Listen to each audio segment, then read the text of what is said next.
여러분 안녕하십니까? 목포 MBC 5시 뉴스입니다. 김영록 전남지사가 전남도청을 방문한 기획재정부 김완선 예산실장에게 지역 현안 사업의 국고 예산 반영을 건의했습니다. 김 지사는 인공지능 첨단 농산업 융복합지구 조성의 필요성을 강조하고 백신 산업 특구와 연계한 첨단 의료 복합단지 조성, 호남권 광역 사회간접자본 조기 확충 등도 건의했습니다. 김완선 기재부 예산실장은 지역 균형 발전을 위해 소통을 통한 해결 방안을 고민하고 있다고 밝혔습니다. 목포시와 태원유진이 목포 시내버스 경영 개선 방안 등에 대한 협의를 이어가고 있습니다. 최근 태원유진은 목포시에 경영 개선안을 제출했으며 목포시는 태원유진의 안을 토대로 시내버스 탄력적 투입과 감차 부분 등 경영 비용을 절감할 수 있는 방안을 논의하고 있습니다.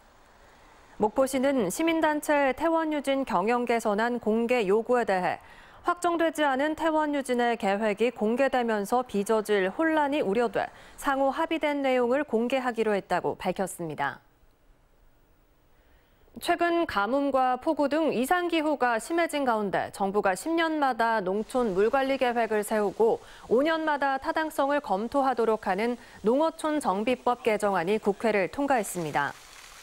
이 개정안을 대표 발의한 서삼석 국회의원은 2013년 세웠던 물관리 계획이 지금까지 적용돼 최근 급변하는 대규모 가뭄 등 이상기후에 대응하는 데 역부족이라며 관련법 개정안의 필요성을 강조했습니다.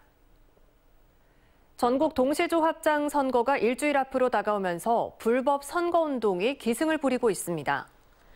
무안군 선관위는 선거에 출마한 현직 조합장이 지난 25일 마을회관 앞에서 조합원에게 봉투를 건네는 장면이 담긴 영상을 확보하고 선거법 위반 여부 등 사실관계를 확인하고 있습니다.